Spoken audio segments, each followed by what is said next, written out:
Hello বন্ধুরা, দেখতে পাচ্ছেন এটা গ্রামের জায়গা আর চারিপাশে বিভিন্ন রকমের গাছপালা আছে। আর দেখুন, এই যে খোলা মাঠটা দেখছেন, মাঝখানে মাঝখানে ঘাসের ছিঁড়া আছে, আর এই মাঝখানটা যে সাদা হয়ে আছে, এখানে কিন্তু আলু গাছ লাগানো হয়েছিল।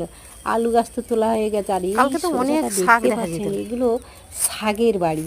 আর এই শাক কোনটা আর ঘাস কোনটা কিছুতেই বোঝা যাচ্ছে না। দেখুন, এই যে মারিচ শাকগুলো দেখতে পাচ্ছেন এই ঘাসের মাঝে, এইগুলো শাক। আর এইখান থেকে ওখান অবধি কতটা দূর ধরে পেঁয়াজ চাষ হয়েছে, পেঁয়াজ চারা লাগানো হয়ে গেছে। আর এই পেঁয়াজগুলো ছোট ছোট বসেছে। দেখুন, এখন তো পেঁয়াজ হয়নি যদিও, এই দেখুন ছোট ছোট হয়েছে, কিন্তু অনেকটা জায়গায় পেঁয়াজ লাগানো হয়েছে।